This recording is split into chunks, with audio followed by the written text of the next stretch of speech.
Baik,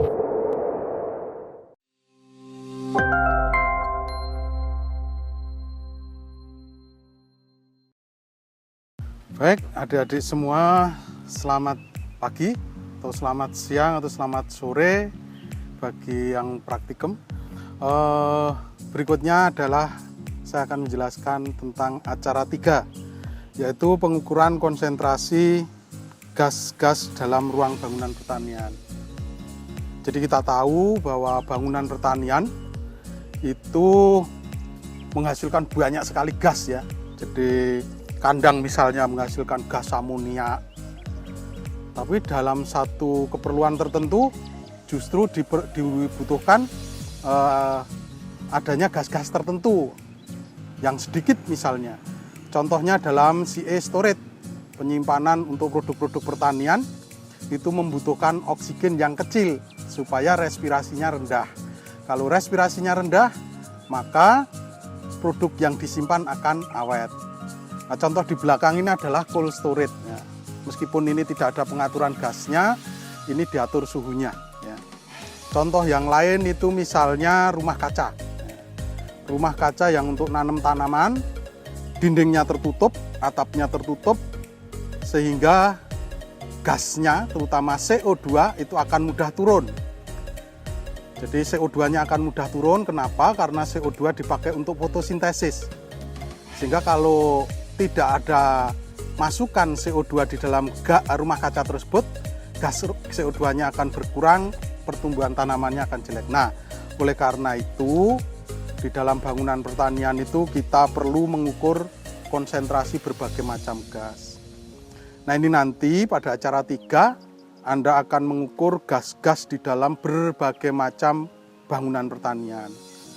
Ada dalam rumah kaca, ada di dalam ruangan biasa, di dalam cold storage, kemudian juga di dalam bangunan-bangunan atau ya dalam bentuk kecil ya, tetapi miniatur atau mungkin toples gitu untuk beberapa jenis bangunan simpan yang lain. Demikian, kemudian nanti Anda akan mengukur gas-gas, baik gas yang tidak beracun maupun gas beracun ya, seperti gas beracun itu CO, NO, NO2, SO, SOX misalnya, atau SO2, amoniak yang banyak di dalam kandang itu. Nah, itu perlu diketahui, sehingga Anda akan mengetahui karakteristik dari gas-gas di dalam berbagai macam bangunan pertanian. Nah, kemudian hasil-hasil pengukurannya nanti dianalisis seperti apa yang ada di dalam buku petunjuk praktikum itu ya. Jadi Anda bisa mengetahui bagaimana kondisinya. Demikian kurang lebih untuk pendahuluan acara yang ketiga. Selamat bekerja.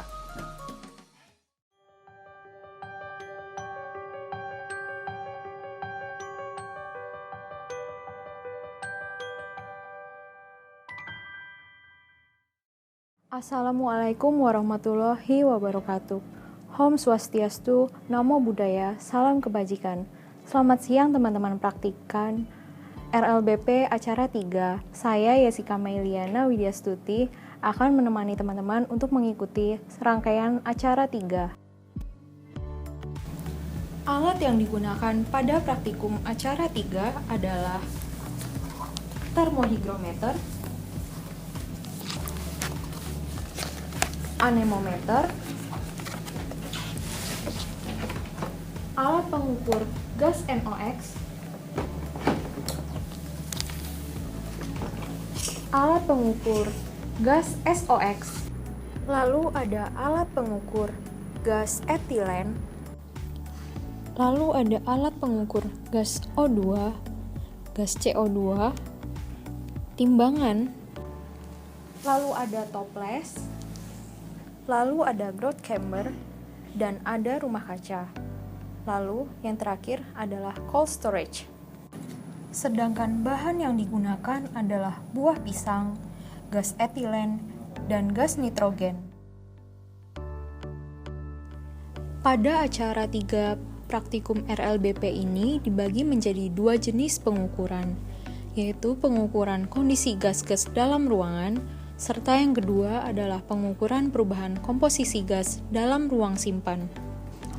Pada pengukuran yang pertama, dilakukan pengukuran terhadap suhu, kelembaban, kecepatan angin, dan konsentrasi gas O2 dan CO2 pada ground chamber dan rumah kaca.